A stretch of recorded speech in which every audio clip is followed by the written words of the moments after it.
Welcome to Discovering True Health, where our goal is to provide you with cutting-edge health information through research, interviews with experts, and personal journeys to true health. Our message is a message of hope and healing, and our mission is to bring you on a journey to discovering true health, to not only find wellness, but to thrive.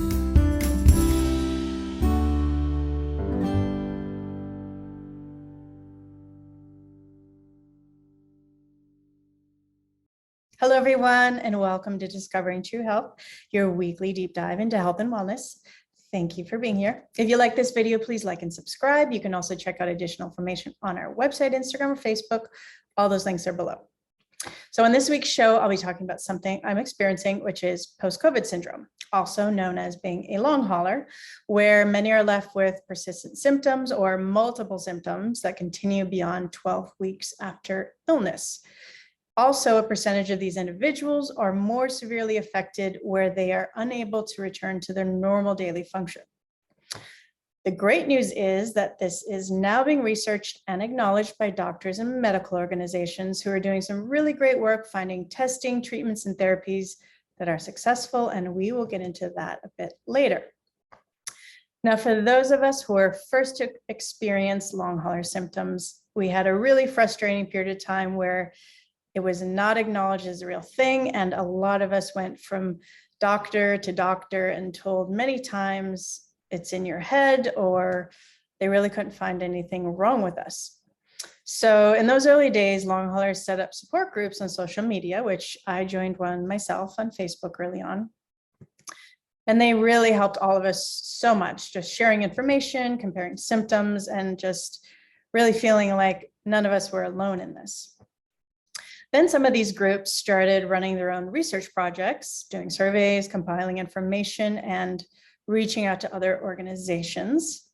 Then a British group called Long COVID SOS launched a campaign to push the government for recognition, research, and support.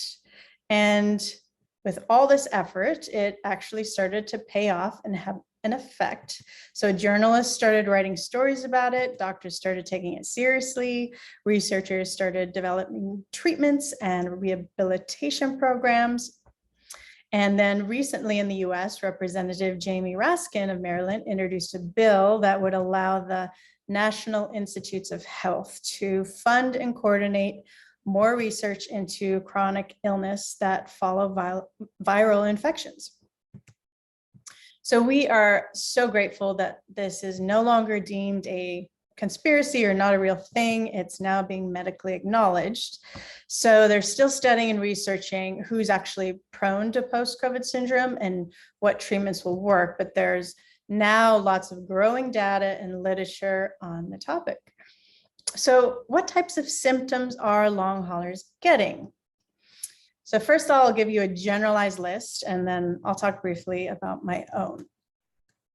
So the University of Alabama has done extensive research on post-COVID syndrome, and they've compiled a list of possible symptoms long haulers are experiencing. So here they are, their categories that they have come up with. Cardiovascular issues, so fast beating or pounding heart palpitations, chest pain, microvascular damage, neurological complications, so that could include memory loss, confusion, brain fog, fatigue, insomnia, taste or smell abnormalities, tingling, numbness, weakness, functional neurological disorders, also lung complications, so low oxygen level, chest pain, difficulty breathing, shortness of breath, lung tissue damage.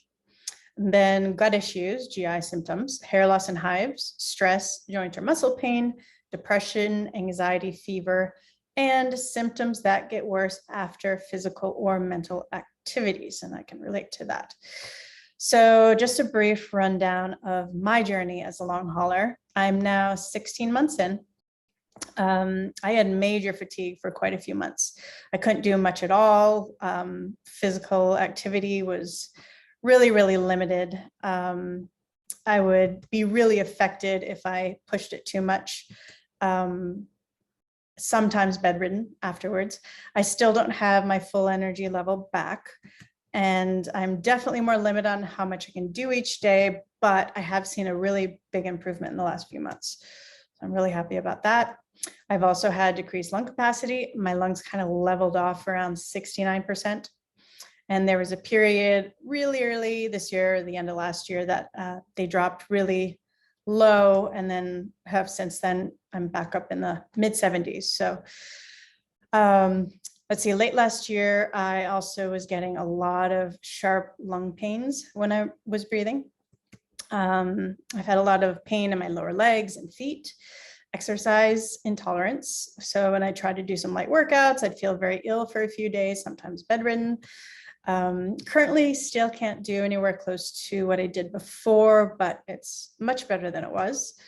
Also, I had heat and sun intolerance, so feeling faint and dizzy, heart palpitations after, being out in the sun for 15-20 minutes on a hot day. My sense of smell went through a strange evolution. So for a long time, I couldn't smell at all. Then that progressed into a ashtray smell, and that progressed into smelling gasoline. So everything smelled like gasoline.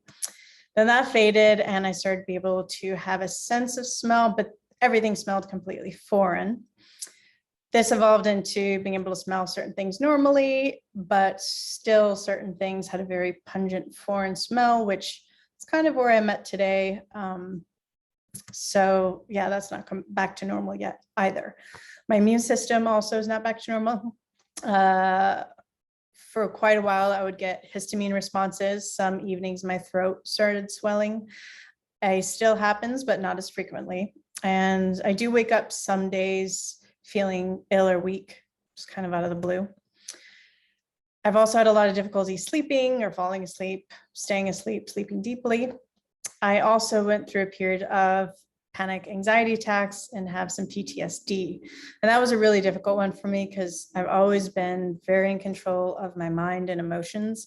And to suddenly lose control of that was really tough for me. But I've now found ways to work through that and mitigate that and be back in control. So it's definitely been a long road back, but I am determined to get back to 100%. So as I touched on earlier, the exciting news is there's now numerous long hauler clinics popping up all over the country, and doctors doing really incredible work finding therapies, treatments, and testing for long haulers. And here's a list of a few of the long hauler clinics, and I'll also put the links below. So we have the George Washington University Long Hauler Clinic, Vanderbilt University in Nashville, Tennessee, University of Washington Post-COVID Clinic, and the University of Bermingham, Alabama Post-COVID Treatment Program. So I was under the impression that most people who were long haulers were severely ill with the virus like myself. But on the University of Alabama's website and from the research they've done, they state from the research, in some cases, people who had no symptoms or mild symptoms when they were ill and infected with the virus can have post-COVID symptoms. And these symptoms may or may not be different from the symptoms they experienced when they were ill with the virus. I've also spoken to numerous long haulers who've fall into that category as well. So I just thought that was interesting because it's something I learned recently that I had no idea was the case. They have also done some tracking of numbers in their state. So in the state of Alabama, from their data and research, about 543,000 people have recovered from the virus. And out of those, about 70,000 suffer from post-COVID symptoms. So roughly 13% of those who get the virus are experiencing long-term effects in their state. So we're really happy doctors are now working hard to find treatments, testing, and therapies to help those of us experiencing this. And just to note, on their website as well, they have a really great video series with 9 subspecialists, each discussing long hauler symptoms that fall under their expertise. And I'll post a link below to that. It's definitely very informative. Also, on next week's show, we're going to have Mary Smith on, who is a long hauler, and she's part of their program. So she's going to be talking about what she's learned from the doctors there and what is helping her mitigate her symptoms. So look out for that one. And I just want to say, if you're a long hauler, I highly recommend joining one of the, long hauler support groups on Facebook.